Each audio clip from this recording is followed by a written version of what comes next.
Hello dear students, welcome to Manas defence academy NDA maths by Manas sir.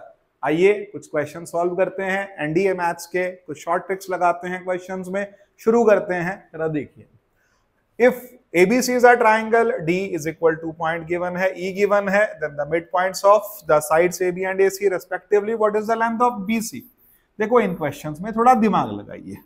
आपसे बताया है कि यहाँ दो मिड पॉइंट दे रखे हैं D और E, और इन दोनों का लेंथ दिया हुआ है, कोऑर्डिनेट्स दिए हैं 2,5 और ये दिया है 5,9। मेरे को लेंथ DE की निकालनी है। हमको याद करनी है क्लास 9 की mid point theorem. Mid point theorem कहती है कि ये मिड पॉइंट्स जो हैं ये हाफ है किसका, DE हाफ है किसका, BC का। तो भाई DE की वैल्यू कितनी आएगी, DE की वैल्यू आएगी स्क्वायर रूट ऑफ 5 - 2 का होल स्क्वायर प्लस 9 - 5 का होल स्क्वायर। तो यहां वैल्यू आ रही है कितना, 3 का स्क्वायर 9 और 4 का स्क्वायर 16, ये आ गया 25, स्क्वायर रूट हो गया 5। अब स्क्वायर रूट 5 होने का मतलब DE 5 है, from mid point theorem BC होगा 10। कोई आंसर दिया है? यस, आंसर दिया है क्वेश्चन नंबर, इस क्वेश्चन का बी पार्ट। नेक्स्ट क्वेश्चन की तरफ चलते हैं। क्वेश्चन नंबर आता है 2। क्वेश्चन 2 क्या कहता है, what is the value of 8 times cos 10 cos 20 and cos 40। हम कैसे कैलकुलेट करें इसको, भाई इसकी वैल्यू कैसे निकलेगी जरा समझते हैं। हम क्या करेंगे, सबसे छोटा एंगल्स अलग कर दें, 4 cos 10 अलग कर दिया, 2 cos 40 cos 20। तो यहां आ जाएगा 4 cos 10 is equal to 2 cos A cos B cos 60 plus cos 20। तो cos 60 कितना हो गया, हाफ। तो हाफ का मतलब half into 4 cos 10 plus 4 cos 20 into cos 20 cos 10। अब यहां हमारे पास जो वैल्यू आ गई वो कितनी आ गई, cos 60 हाफ, 4 की मल्टीप्लाई कर दी, ये आ गया 2 cos 10।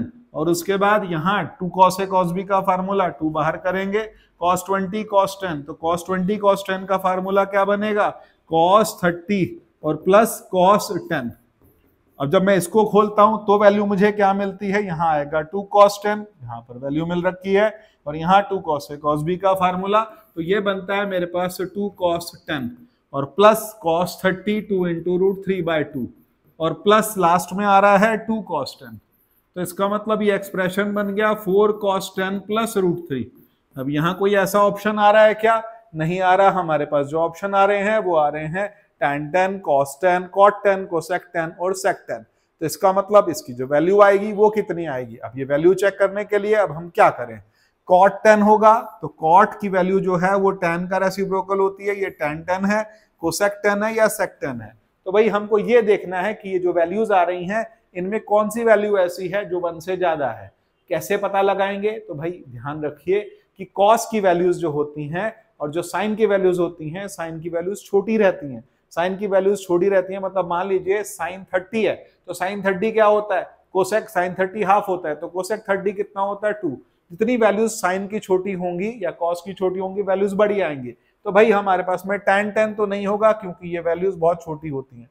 cot 10 हो सकता है क्योंकि वो tan का रेसिप्रोकल होता है, लेकिन cot 10 का मतलब ये हो गया कि tan की वैल्यूज tan में 80 में चली जाएंगी, बहुत ज्यादा हाई वैल्यूज चली जाएंगी, वो मुश्किल होगा। तो इसका मतलब cot 10 भी नहीं होगा। cosec 10 और sec 10 में बचता है, लेकिन cosec 10 जो है वो sin का रेसिप्रोकल होता है। अब sin का रेसिप्रोकल होने का मतलब sin की छोटी वैल्यूज से जा सकता है। तो इसका मतलब हमारा जो बेस्ट ऑप्शन बनता है वो cosec 10 बनता है। अब sec 10 क्यों नहीं बनता, क्योंकि cos की वैल्यूज बड़ी होती हैं, उनका रेसिप्रोकल करके वैल्यूज छोटी आएंगी। Let's go to the next question. आए क्वेश्चन नंबर 3 देखते हैं। What is the value of cos 48 - cos 12।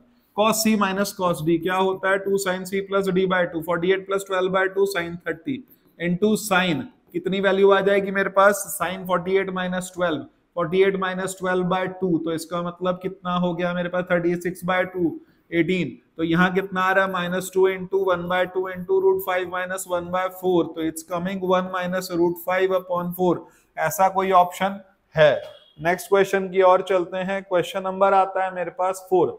If the value of sin x plus sin y is equal to cos y minus cos x, where y lies y and x दोनों जो है वो 0 और π/2 के बीच में लाई करते हैं, then what is the value of tan x minus y/2। हम क्या करें इस क्वेश्चन में, बहुत सिंपल साधारण सी बात है कि sin c plus sin d वाली टर्म जो क्या फार्मूला लगेगा, 2 sin x plus y/2 into cos x minus y by two, और यहाँ पर क्या बनेगा y minus cos y minus cos x, तो बाहर माइनस लेकर के फिर माइनस आ जाएगा, तो ये बनेगा क्या 2 sine x plus y by two into sine x minus y by two, minus minus मैंने कैंसिल कर दिए, sine x plus y by two cut रहा, 2 कट रहा, यहाँ पर आएगा tan x minus y by two, tan x minus y by two की value आ रही है मेरे पास 1, मेरा ऑप्शन आ गया सी।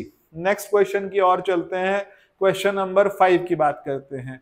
If cot alpha and cot beta are the roots of equation this, then what is the value of cot alpha plus beta? तो भाई हम क्या करेंगे, हमको 1/tan alpha plus beta लेना है, तो पहली बात cot alpha plus cot beta क्या होगा, सम ऑफ रूट्स कितने होंगे, तो सम ऑफ रूट्स होंगे -b/a 3, तो cot alpha cot beta कितना हो जाएगा हमारे पास में, ये वैल्यू आ जाएगी 2। अब हम क्या करेंगे, cot alpha plus beta की वैल्यू निकालनी है, क्या वैल्यू मिलेगी, तो मिलेगी cot alpha cot beta -1 cot alpha plus cot beta, तो ये वैल्यू हम लगा सकते हैं और हम अपना आंसर प्राप्त कर सकते हैं। अगले प्रश्न की ओर चलते हैं, क्वेश्चन नंबर आ गया मेरा 6। If alpha and beta are the roots of a quadratic equation and satisfy the relation alpha plus beta is equal to alpha square plus beta square and alpha beta is equal to alpha beta का square, what is the number of such quadratic equations? ऐसी कितनी quadratic equations हो सकती हैं? तो हम करेंगे क्या, ये तो अल्फा प्लस बीटा है, मैंने मान लिया alpha square plus beta square को मैं क्या बोलूंगा, alpha plus beta whole square minus 2 alpha beta. हम यहां तक पहुंचे अल्फा प्लस बीटा का whole square minus 2 alpha beta, उसने बोला अल्फा बीटा की वैल्यू कितनी है, कहता है alpha square plus beta, alpha square beta square है, तो भाई ये मेरे पास एक एक्सप्रेशन मिल गया कि अल्फा प्लस बीटा जो है वो alpha square plus beta square के इक्वल आ रहा है। और दूसरी बात, अल्फा बीटा की वैल्यू मेरे पास कितनी आ रही है, तो कहता है अल्फा बीटा की वैल्यू मेरे पास आ रही है अल्फा स्क्वायर बीटा स्क्वायर। तो क्या मैं ये वैल्यू यहां लगा सकता हूं, लगा सकता हूं, लेकिन उससे मुझे फायदा क्या हो रहा, मेरे पास जो अल्फा बीटा की वैल्यू आ रही है वो आ रही है रूट अल्फा बीटा, या फिर ये कहूं कि अल्फा बीटा की वैल्यू 1 आ गई, अल्फा बीटा की वैल्यू 1 आ गई। अब अगर अल्फा बीटा की वैल्यू 1 आ गई तो इसका मतलब क्या हो गया, alpha plus beta whole square is equal to alpha beta का होल स्क्वायर -2 हो गया। तो इसका मतलब क्या हो गया, alpha minus alpha plus beta is equal to यहाँ, तो अल्फा प्लस बीटा को मैं क्या ले लेता हूँ x, तो मेरे पास x square minus 2 is equal to x आ गया, x square minus x minus 2 is equal to 0 आ गई। अब यहाँ पर जो मेरे पास इक्वेशन बन रही है इसके फैक्टर बनेंगे x minus 2 into x plus 1 is equal to 0, तो इसका मतलब x इज इक्वल टू 2 भी आ रहा है, x इज इक्वल टू -1 भी आ रहा है, अल्फा प्लस बीटा मेरे पास 2 भी आ रहा है, अल्फा प्लस बीटा मेरे पास -1 भी आ रहा है। तो ऐसी कितनी इक्वेशन बन सकती हैं, 2 बन सकते हैं, क्योंकि अल्फा प्लस बीटा के 2 वैल्यूज मेरे पास मिल रहे हैं। अगले क्वेश्चन की ओर चलते हैं, क्वेश्चन नंबर आता है मेरे पास 7। Consider the proper subsets 1 2 3 4, how many of these proper subsets are supersets of 3, तो भाई कितने सुपरसेट होंगे सेट 3 के, तो भाई इसके अंदर जो प्रॉपर सबसेट बनेंगे उसमें हमारे पास 3 के सुपरसेट कौन कौन से होंगे, तो भाई हमारे पास इसके जो प्रॉपर सबसेट होंगे वो कौन कौन से होंगे, कहता है 1 होगा, 2 होगा, 3 होगा, 4 होगा, उसके बाद 1 2 2 3 सब मिलाएंगे, लेकिन हमारे पास बोलता है कितने ऐसे होंगे जो कि सुपरसेट होंगे 3 के, तो सुपरसेट ऑफ 3 क्या होंगे, 3 के सेट होंगे 5 और 3, तो इसका मतलब ऐसे कितने ऑप्शन बन सकते हैं हमारे पास में, हमारे पास सुपर सेट जो बनेंगे वो इसके सुपर सेट सेट 3 के कितने बनेंगे, तो कहता है सेट 3 के तो 2 ही सुपर सेट बनेंगे, एक तो 5 बनेगा और एक 5 और 3 बनेगा, लेकिन यहाँ पर कितने बनते हैं, कंसिडर द प्रॉपर सबसेट इतने, तो how many of these proper subsets are the supersets of set 3, तो भाई सुपर सेट का मतलब सारे लिए जाते हैं, तो ये 4 + 1 5 हम टोटल सबसेट ले सकते हैं। अगले क्वेश्चन की ओर आते हैं, क्वेश्चन नंबर आता है 8। The point 1, 1 is the vertex of a square, बोलता है क्या, if this is the equation of one diagonal of the square, what is the equation of other diagonal. बहुत आराम से समझिए, क्या ये पॉइंट 1, -1 इस लाइन को सेटिस्फाई करता है, कहता है नहीं करता, इसका मतलब ये पॉइंट इस पर लाई नहीं करता, ये इस डायगोनल पर लाई कर रहा है, ये इस दूसरे डायगोनल पर लाई कर रहा है, और इस डायगोनल की इक्वेशन दी है मेरे पास में 3x + 2y is equal to 5, 2y is equal to -3x + 5, y is equal to -3/2x + 5/2, इसकी स्लोप कितनी आ रही है, कहता है -3/2, इसकी कितनी आएगी 2/3, इसकी स्लोप पता है, पॉइंट पता है, मैं इक्वेशन निकाल सकता हूं, और जैसे ही इक्वेशन निकलेगी तो फिर इक्वेशन ही मांगी है उसने, तो y + 1 is equal to slope आ गई 2/3 into x - 1, 3y plus 3 is equal to 2x minus 2, तो इसका मतलब 2x minus 3y minus 5 is equal to 0. 2x minus 3y minus 5 is equal to 0 is my final answer. तो भाई ऐसे ही questions के लिए जुड़े रहिए और करते रहिए.